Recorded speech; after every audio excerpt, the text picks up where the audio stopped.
కొంతమంది తమను తాము మీ స్నేహితులుగా చెప్పుకుంటారు. మీతో చాలా సమయం గడుపుతారు. కానీ మీరు కష్టపడి పనిచేస్తుంటే వారు విమర్శిస్తుంటారు. మీ నైపుణ్యాలను ప్రదర్శించినప్పుడు ఎగతాళి చేస్తుంటారు. ఎదిగేందుకు మీరు చేసే ప్రయత్నాలను తక్కువ చేసి మాట్లాడతారు.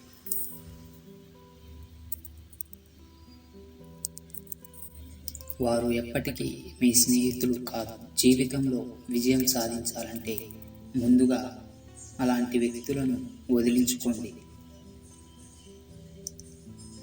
జీవితం ప్రశాంతంగా ఉండాలంటే రెండే మార్గాలు. మన సమస్యలను ఇతరులకు చెప్పకూడదు. ఇతరుల సమస్యల్లో మనం తలదూర్చకూడదు. ఒకటి గుర్తుపెట్టుకో, ఎంత అవైలబుల్గా ఉంటావో అంత అలసైపోతావు. ఎంత ఇంపార్టెన్స్ ఇస్తావో అంత చీప్ అయిపోతావు. నటిస్తూ నమ్మించే వాళ్ళు కొందరు, నమ్మి మోసపోయే వాళ్ళు కొందరు, ఎన్ని నిజాలు చెప్పినా నమ్మని వారు మరికొందరు.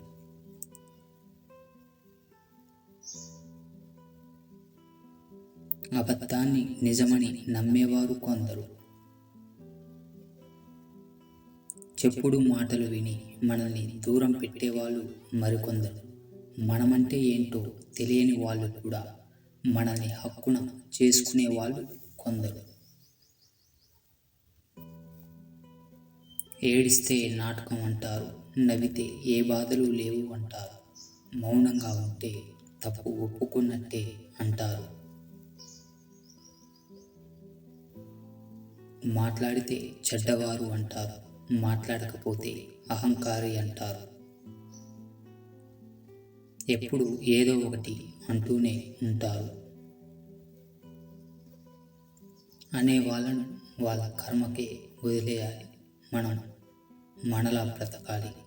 మిమ్మల్ని చులకనగా చూసే వారి నుండి, పరిష్కారం లేని గొడవల నుండి, మీ విలువ తెలియని వారి నుండి, మీ మనసుని కష్టపెట్టే విషయాలకు ఎంత దూరంగా ఉంటే అంత మంచిది.